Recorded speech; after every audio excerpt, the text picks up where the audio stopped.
Hi guys, I received more questions via email and I wanted to answer them here. So someone reached out and asked, how do I screen potential clients when they call or text before they come in to ensure that they're a good candidate for microblading? So whenever I receive a call from a potential client and they ask to book an appointment, I usually say, I ask them, would you mind answering a few screening questions before you come in for your microblading appointment? I want to ensure that you're a good candidate. And then I tell them it's going to take a few minutes if they have time for that. And then I quickly run through everything and it's yes or no. And I'll go through those questions now.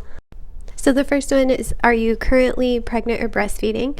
Are you taking any blood thinning medications? Do you have any skin conditions that I should know about? Do you have any medical conditions that I should know about? Are you allergic to epinephrine or lidocaine? And I started asking this question because one of my students actually brought it up in a class, but the numbing that I use contains those ingredients. Additional questions that you can ask is, are you prone to keloid scarring?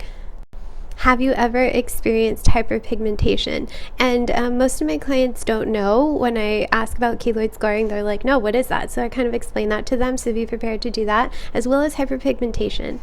And then if you want to go deeper into this, just to ensure you have the absolute best candidate in your chair, I would also ask, are you using any serums with vitamin C, any anti-aging serums with retinol? And then I would ask that they discontinue use before their appointment. And I usually say 48 hours, but I think 2 weeks is recommended, so you can do that.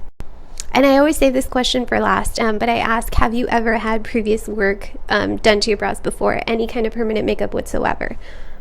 And if they say yes, I ask, do you mind sending me over photos of your eyebrows in good lighting and without makeup? And you can text them over to this phone number, or you can email them to me at XXX.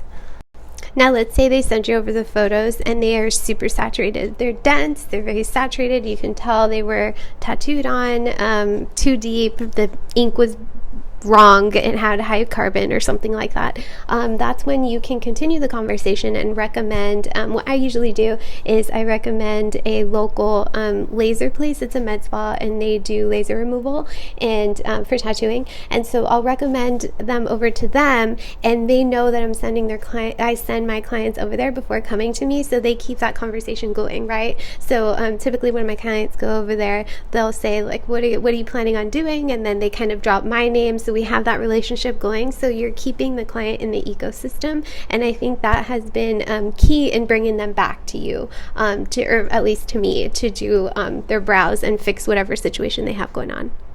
So let's say you receive the photos and you're still new, so you have no idea, right? Bring them in and see them in person, because at this point I've received so many photos that I can kind of tell if they're going to be a good candidate. And there are some times where I'm unsure, only because you want to make sure that you can tweak the shape. Usually you're making them more symmetrical, and so when I'm looking at them, I'm like, oh, is it possible? Can I make them a little thicker just to make the shape look a little better? And so if you're unsure, bring them in for a consultation. What I do is I charge $25 for a consultation, and when they're here, I'm walking them through aftercare, the healing process, all of that stuff, but I am mapping their brows and making sure that the shape that I want to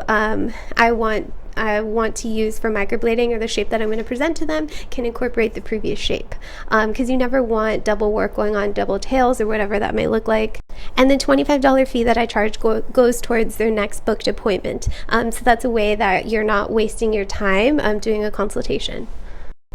And I will make another video talking you guys through exactly what I do during my consultations appointments, because I struggled with that so much starting. I remember I had a client book her consultation. It was the first consultation ever, and I consulted with every client before booking their microblading appointment, and I had no idea what to do.